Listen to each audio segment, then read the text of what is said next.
الحمد لله على إحسانه والشكر له على توفيقه وامتنانه. أشهد أن لا إله إلا الله وحده لا شريك له تعظيما لشأنه، وأشهد أن محمدا عبده ورسوله الداعي إلى رضوانه. Louange à Allah pour sa bonté et à lui la gratitude pour ses faveurs et ses grâces.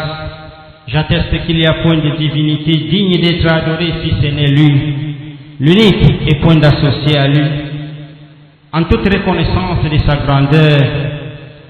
De même, j'atteste que Muhammad est son serviteur et messager, c'est lui qui a appelé vers l'agrément d'Allah. Que la paix, le salut et la bénédiction d'Allah soient sur lui, sa famille, ses compagnons, ainsi que tous ceux qui les suivront dans la bonne voie, dans la voie du bien, jusqu'au jour de la rétribution, jusqu'au jour du jugement. Chers fidèles en islam, je vous recommande, ainsi qu'à ma propre personne, la crainte révérentielle d'Allah, de même la soumission totale en lui, en l'obéissant. Cette recommandation, on doit la vivre à tout instant, à tout moment, en tout lieu. La crainte d'Allah subhanahu wa ta'ala. Fidèle en islam, la bonne fin est pour les pieux. La bonne fin est pour les pieux. Si Allah, le Tout-Puissant, voulait le bonheur d'une nation, alors il installa un dirigeant cherchant la force qui prédispose cette nation du bien ou au bien. Alors le mal en sera vaincu et le bonheur se répandra. On ne peut pas amener le bonheur tant qu'il n'y a pas une soumission totale et la justice envers Allah subhanahu wa ta'ala. Or, cependant, le contraire est une réalité aussi. Elle est vraie. Un dirigeant qui œuvrera pour le malheur de sa nation est envisageable et cette nation devient de facto malheureuse. Une autre nation, par exemple, s'étalera à la réduire, à la certitude et à l'avilissement. Oui, parce que quand on laisse Allah subhanahu wa ta'ala, Allah nous délaisse et il envoie ceux qui vont nous punir de nous-mêmes. Alors, cette nation viendra l'imposer une guerre qui la réduira à néant ou l'éradiquera de cette terre. Ce fut le cas de bien des peuples et bien des civilisations qui nous ont précédés. Allah le Tout-Puissant, omniscient, et il donne le pouvoir à qui il veut et le retire de qui il veut. Tout pourrait paraître injuste et anarchie, mais en réalité, et si nous observons avec attention les événements historiques, tout est pensé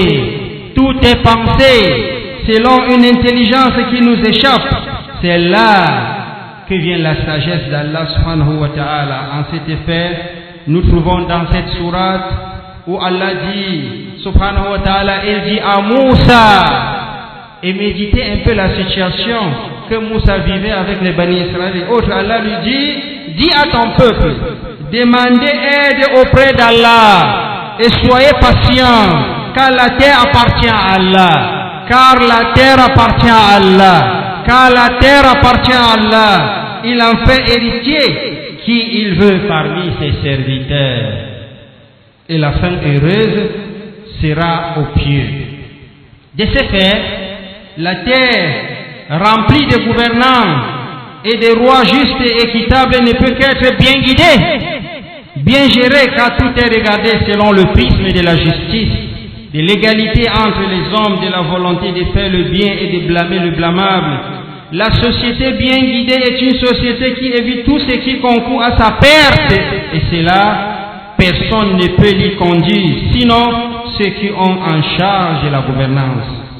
L'histoire est une succession de jours et de nuits, de mois et d'années, mais aussi de gouvernements et de gouverneurs. Sauf que, parfois des pays s'opposent à d'autres et livrent des guerres sans merci. Allah en est le grand ordonnateur pour savoir si les opprimés résistent et si les oppresseurs continuent dans leurs averses, dans leurs égarements. Allah nous dit, il en est ainsi, car si Allah voulait, il se vengerait lui-même contre eux. Mais c'est pour vous éprouver les uns et les autres. Et ceux qui seront tués dans le chantier ou le chemin d'Allah, il ne rendra jamais vain leurs actions. Frères et sœurs dans la foi, notre Créateur Allah subhanahu wa ta'ala est capable par le seul verbe soit, kun, et le monde est par sa volonté. Il peut de même tout détruire par le même mot kun. Mais dans son immense sagesse, il a voulu tester l'endurance des hommes. Souvenons-nous des biens des peuples et des biens des civilisations plus puissantes et plus imposantes que les nôtres et qui furent anéantis à tout jamais.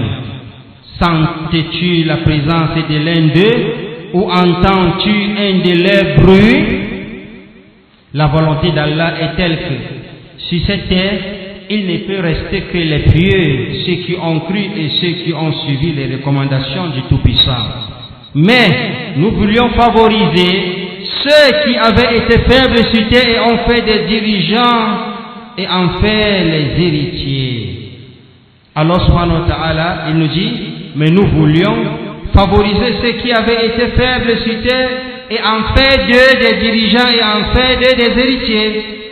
Si nous voyons bien dans les récits de ces oppresseurs, c'est bien cette réalité qui apparaît comme une vérité absolue. Que la terre sera héritier par mes bons serviteurs, comme Allah le dit. Il y en a en cela, c'est-à-dire beaucoup en ces enseignements, une communication à un peuple d'adorateurs.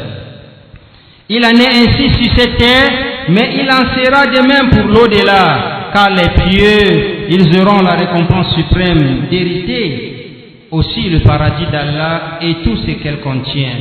Et c'est pour cela qu'ils diront à la fin, louange à Allah qui nous a tenu sa promesse et nous a fait hériter la terre. Nous allons nous installer dans le paradis, là où nous voulons. Fidèles à l'islam, clôturons ces sermons avec trois principes que le prophète sallallahu alayhi wa sallam a enseignés ses compagnons. Ces trois principes les a conduits à être des vrais dirigeants, un peuple fort qui a su dominer et qui a amené la religion d'Allah à des frontières les plus éloignées.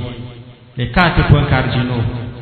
Écoutons sérieusement ces 4 points importants, car le noble prophète sallallahu alayhi wa sallam, il a implanté cela dans le cœur de ses fidèles, de ses compagnons véridiques.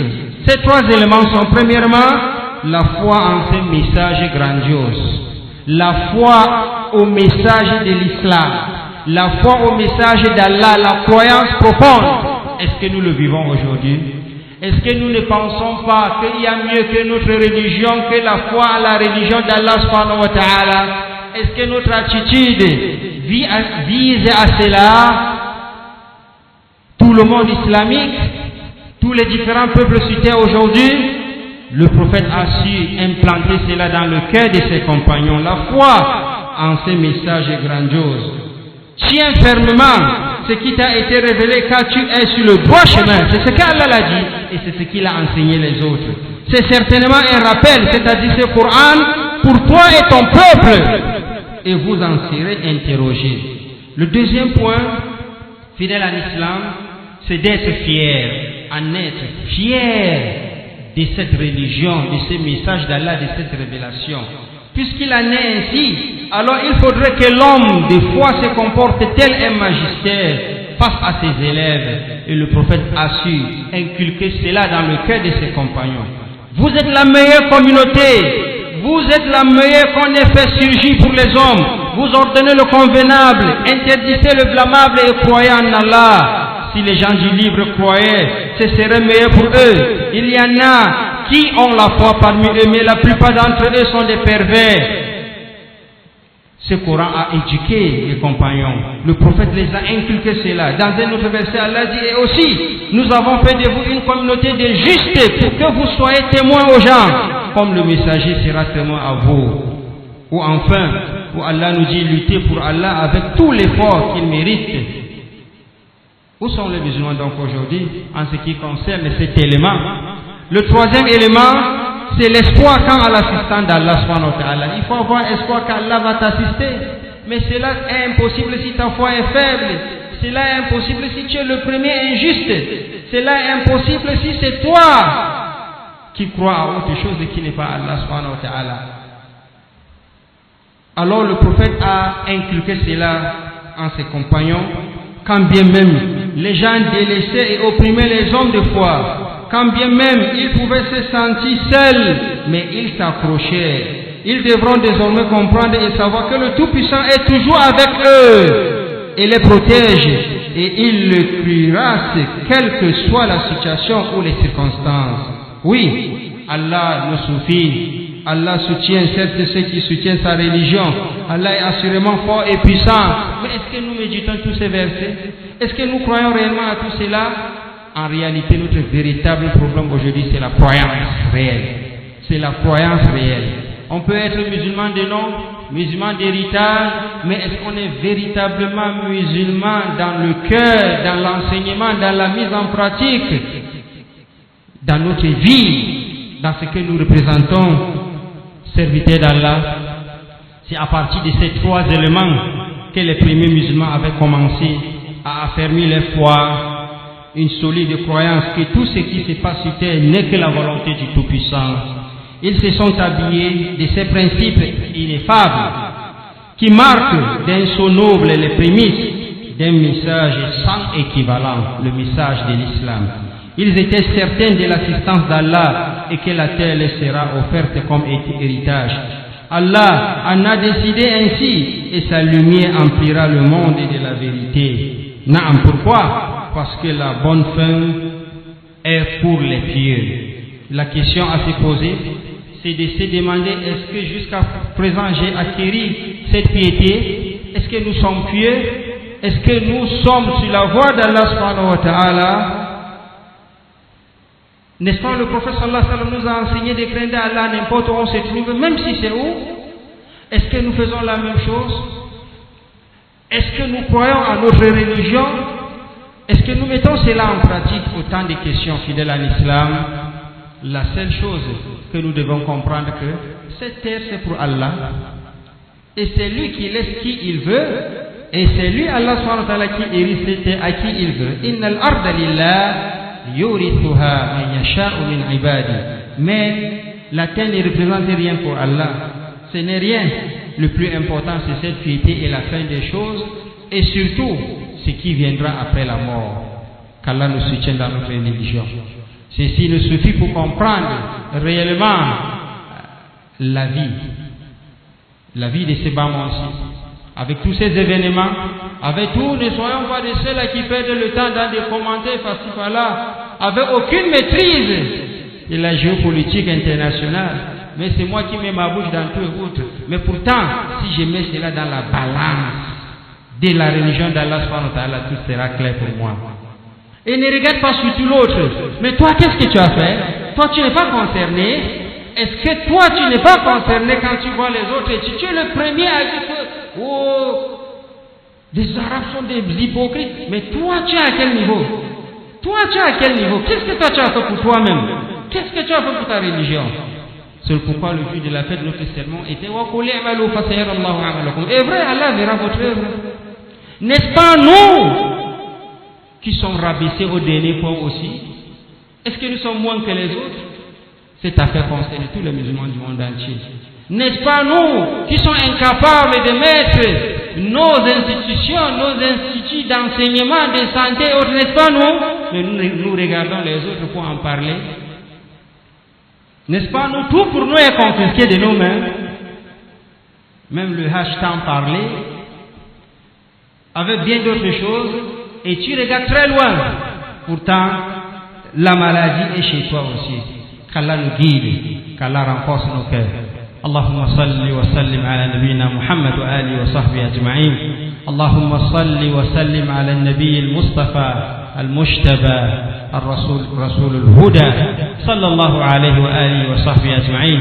وارض اللهم عن الخلفاء الراشدين الأئمة المهديين أبي بكر وعمر وعثمان وعلي وعن سائر الصحابة أجمعين وأنا معهم بمنك وفضلك وكرمك يا أكرم الأكرمين. اللهم أعز الإسلام والمسلمين وأذل الشرك والمشركين والكافرين ودمر أعداءك أعداء الدين. اللهم آمنا في أوطاننا واستعمر علينا خيارنا يا رب العالمين. لا إله إلا أنت سبحانك إنا كنا من الظالمين. ربنا ظلمنا أنفسنا وإن لم تغفر لنا وترحمنا لنكونن من الخاسرين. ربنا آتنا في الدنيا حسنة وفي الآخرة حسنة وقنا عذاب النار. ربنا وهب لنا من أزواجنا وذريتنا قرة أعين واجعلنا للمتقين إماما. لا إله إلا أنت سبحانك إنا كنا من الظالمين. اللهم اغفر لنا ولآبائنا ولعلمائنا ولمن سبقنا بالإيمان.